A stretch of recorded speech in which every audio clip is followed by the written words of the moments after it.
Hello my dear students, I hope you all are doing good. So till last class I have explained you what is limit, how it works, how you solve in considering example point of view, how we do it.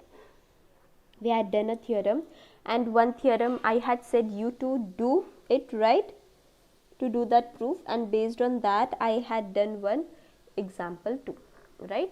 This much all we have done. Now we will proceed up with the same that it is limits of trigonometric functions they are telling.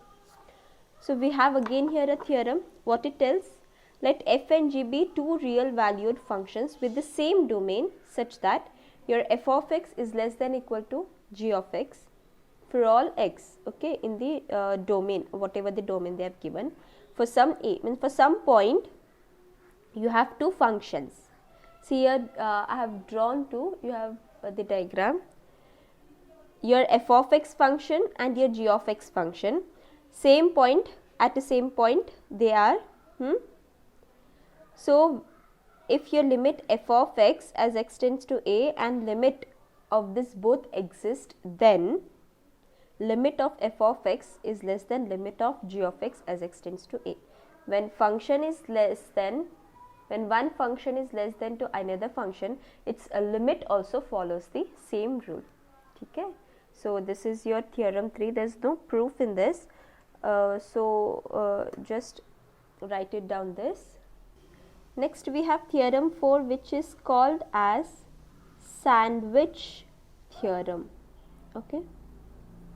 This is called as sandwich theorem. So what this tells, we will see. It tells, let f and g. Now what sandwich theorem tells?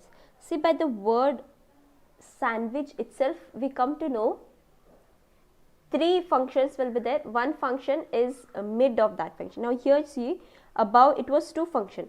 One more function if I take here, then you can tell fx is sandwiched between your g of x and your f of x. So same, let f, g and h be real functions such that your g of x is lying between your f of x and h of x, means it is less than equal to f of x and it is it is greater than equal to f of x and less than equal to h of x. It is lying between f of x and h of x for all your x in the common domain. Okay. So what it is telling, for some real numbers a, if your limit of f of x as x tends to a is equal to L, limit of h of x as x tends to a is equal to L, then obvious your limit g of s as x tends to a is equal to L, right? Na?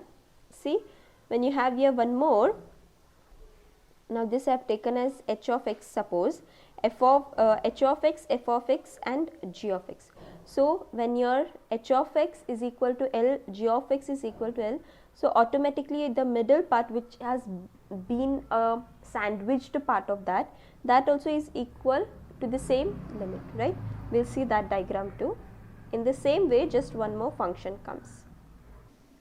See, accordingly you have three functions, this y is equal to f of x, y is equal to g of x and y is equal to h of x, right?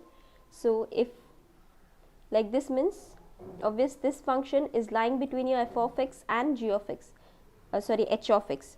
So g of x is definitely greater than f of x but less than h of x. So we had written in the theorem already. So if this function's limit is equal to L and this function limit is equal to L at the common point, that is a, then obvious this also will be equal to L, right? This its limit also will be equal to L. So that's what sandwich theorem tells. You have next one more theorem. See, this two theorems or these two properties, you can tell it's very important, like it is used in any of the theorems, in many mid theorems in your problems. So it is very important, it is useful for your further parts too. It's not only used here, but these are the very important and basic, so it may be it's used in your further part too. Your first part, what it is telling, limit sin x divided by x as x tends to 0 is equal to 1. So for this we'll consider an inequality, that is sin x is sandwiched between your cos x and 1, which means it is greater than cos x and less than 1 for all your x's lying between 0 to pi by 2. Okay. Now you see, considering this inequality says what? Your sin x by x is sandwiched between the function cos x and the constant function which takes the value 1, right? So we know that clearly, considering your this inequality, this is sandwiched between the function cos x and constant. Now when we apply the limit, okay, so further, since limit you are applying your cos x as x tends to what? 0. Common point is what here? Common term, your domain is 0, because they have said that we have to take 0 only. Cos x as x tends to 0, cos 0 is what? 1, right? Cos 0 is 1, so it is 1. And here if you apply limit, here you don't have any function with x, so you can't apply limit here. Here value will be as it is, that is 1. So sandwich theorem tells what? If function, limit of function f of x tends to a is equal to L, limit of function h of x as x tends to a is equal to L, then definitely limit of function, that is g of x as x tends to L, x tends to a is equal to L. So when you apply limit cos x as x tends to 0, you are getting 1, and here it is already 1. So definitely when you apply limit for sin x by x as x tends to 0, it is equal to 1 by the help of your sandwich theorem. I hope I am clear how we have proved it. Now we will see our second proof. When you have such problems, directly you are not supposed to put your limit. First you have to solve it, okay, because you can solve it directly, you can't put your limit. First try to solve it directly. Also if you put, you will get the same, you will get 0 itself. But we will see, we can apply we are considering a trigonometric, right? We will see it whether we can use trigonometric identity. So 1 minus cos x, you have one identity, that is 2 sin square x by 2. You have this half angle, right? 2 sin square x by 2 is equal to 1 minus cos x. 2 cos square x by 2 is 1 plus cos x. So we will write the same limit. Here it is replaced by 2 sin square x by 2 divided by x as your x tends to 0, right? Now this sin square x by 2, we can split it off, right? And 2 I can take it as 1 by 2. I can take this down. So how I can write? See, limit your 2 I can take it as 1 by 2, right?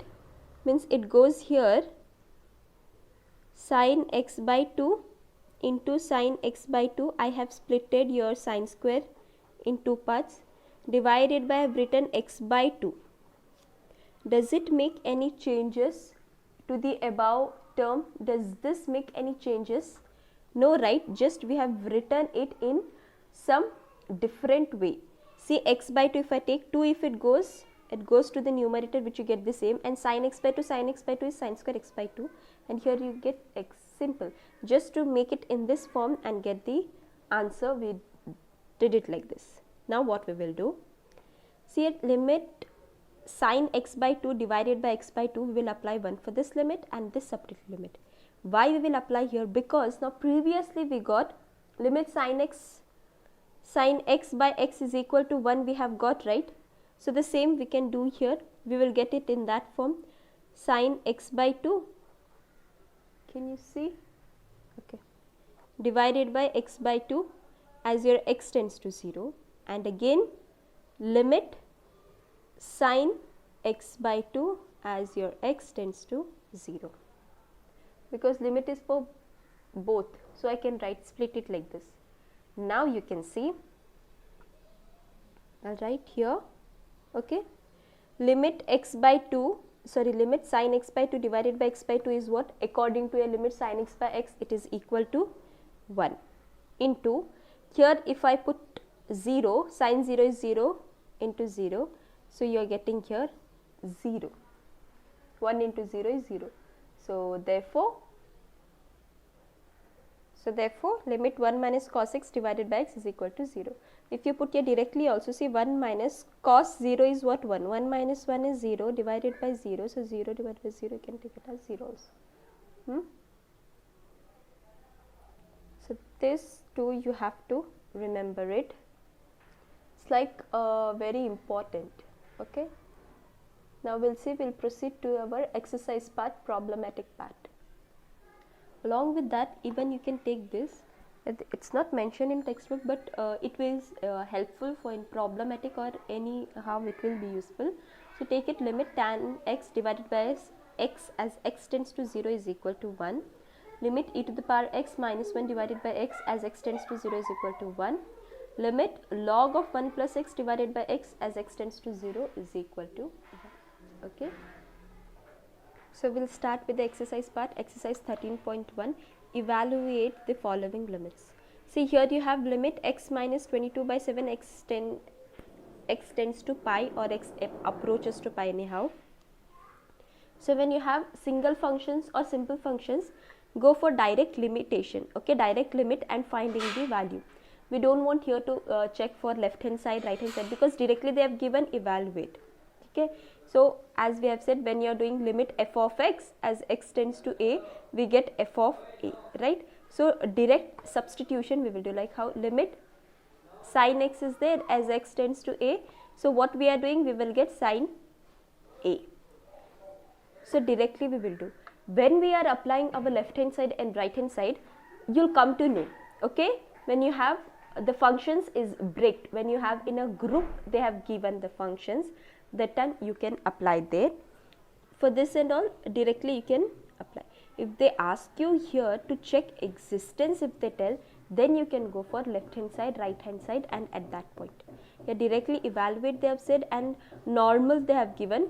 So simply we will solve it by x approaching pi, means where you're putting your x value as pi itself, right?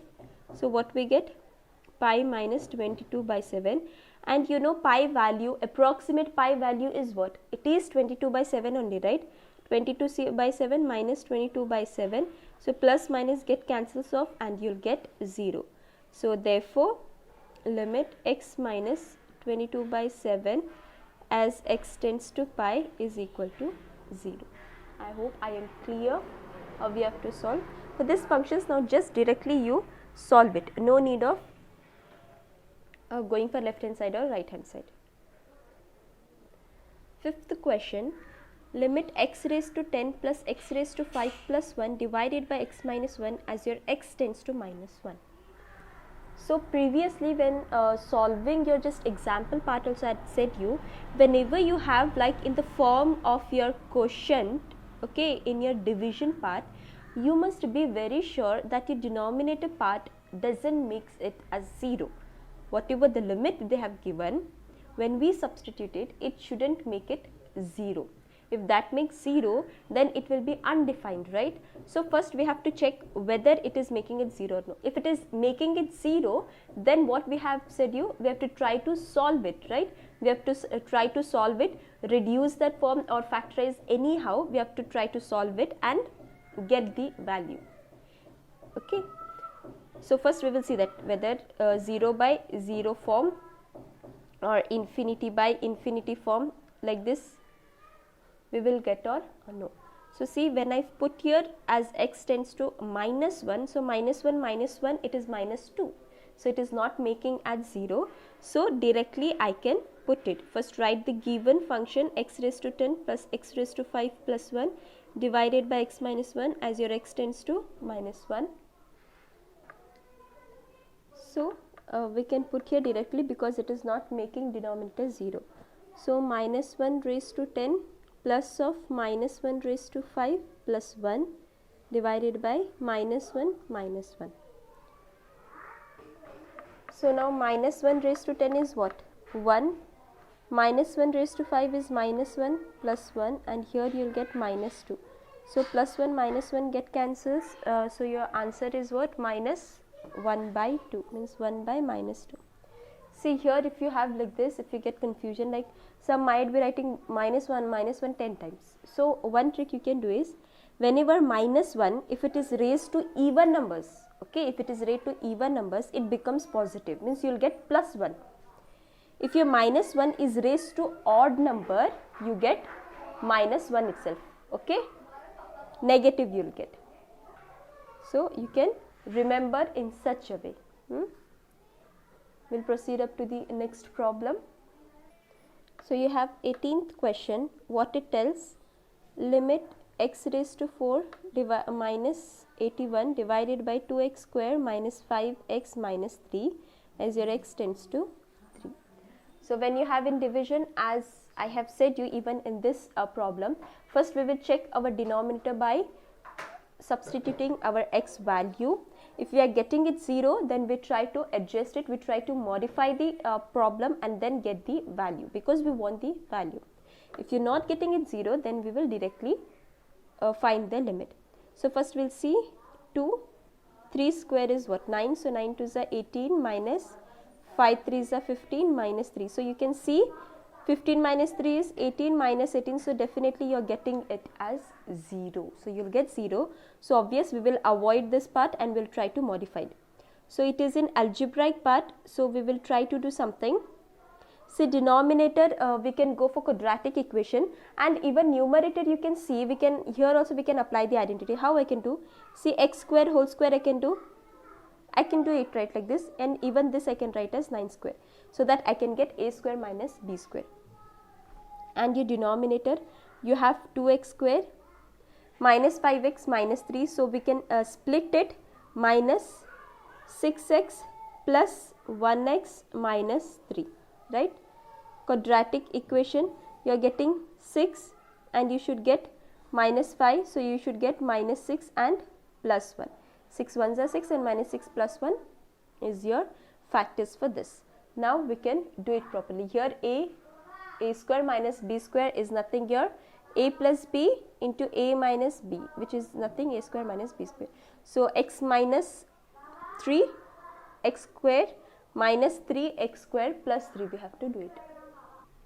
So see, we have split it above a minus b plus b, x square minus 9 x square plus 9, and denominator 2x taking common, so you will be having x plus 3.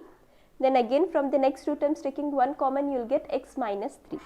So now what we can do, see, even again here you are getting x minus 3, even this is in the form of x square minus a square minus b square only, right? Even this I can write it as 3 square. So this also can be split as x minus 3 x plus 3. Here this for time being keep as it is, we will see, because this we can't split.